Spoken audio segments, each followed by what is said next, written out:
Thank you, Chairman, and thank you for your work to try to push this forward. I know we don't have a cap funding agreement with respect to this, which is, I think, a real liability. But as we continue to push forward, I think we're making that more likely. So thank you for doing that. In the FAST Act, we required the National Academies of Science, Engineering, and Medicine to do a report on innovative materials. They did so. It took a while, but it is out, and they came up with 3 recommendations. And I'm quoting from page 73 of the report: a new federal program to provide incentives for innovation in bridge construction, research needs to develop and evaluate innovative approaches to reducing the installed and lifecycle costs of highway bridges, and other actions to encourage innovation to reduce life cycle costs of bridges. And on the program, they describe the federal program to provide incentives for innovation in bridge construction. They point out that numerous technologies, I'm reading again here, at various stages of development hold promise for improving bridge performance and reducing life cycle cost. However, most require further development, evaluation, or promotion to increase awareness of their potential among bridge owners. Congress should create a new federal bridge innovation incentive program administered by the Federal Highway Administration to advance such technologies and to promote their use in U.S. highways, end quote.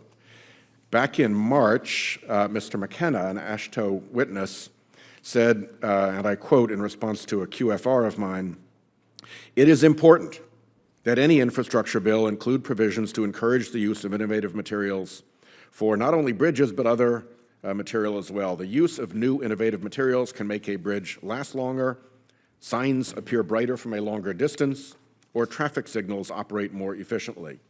Innovative materials can improve safety, reduce cost, and increase the overall life of the nation's surface transportation infrastructure. Specific to bridges, AASHTO agrees with the conclusion of the National Academies of Science report that using advanced materials and technologies does reduce cost and construction time, resulting in less impact to the traveling public." And Mr. Braceras, I assume you still agree with that statement? Senator, we absolutely agree that taking a strategic approach to research, innovation, and advanced materials is critical for our future.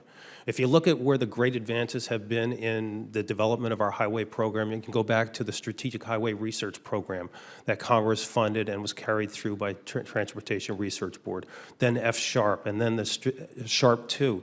All of the big things that we're doing today have been facilitated through that research program. And one of the things that the SHARP 2 program did that was really good is there was money provided to help states implement those types of things. You know, that's really sometimes the difficult leap for states to make, is that implementation piece, because we're taking a risk. The reason is that there might be a spec for a legacy material and not a spec for the new material, and it takes a little bit more effort and a little bit of, as you say, kind of intellectual risk, although these tend to be safer materials, to work through it at the bureaucratic level. And that's where the program that the National Academy of Sciences recommends comes in to help balance the equation towards helping the innovative materials be at least on a level playing field with the legacy materials. And having federal highways work in partnership with the states so that the states still get to choose what to implement and where, but the federal government is working in partnership to help mitigate that risk, give the states a little bit of cover that will help with that implementation decision. So let me thank the chairman and the ranking member for their continued work to help get the Imagine piece, the innovation materials piece, agreed to and into this draft. I also want to thank the chair and the ranking member for getting the Bridge Investment Act in. We still need, obviously, dollars for it, but it's important that it got in.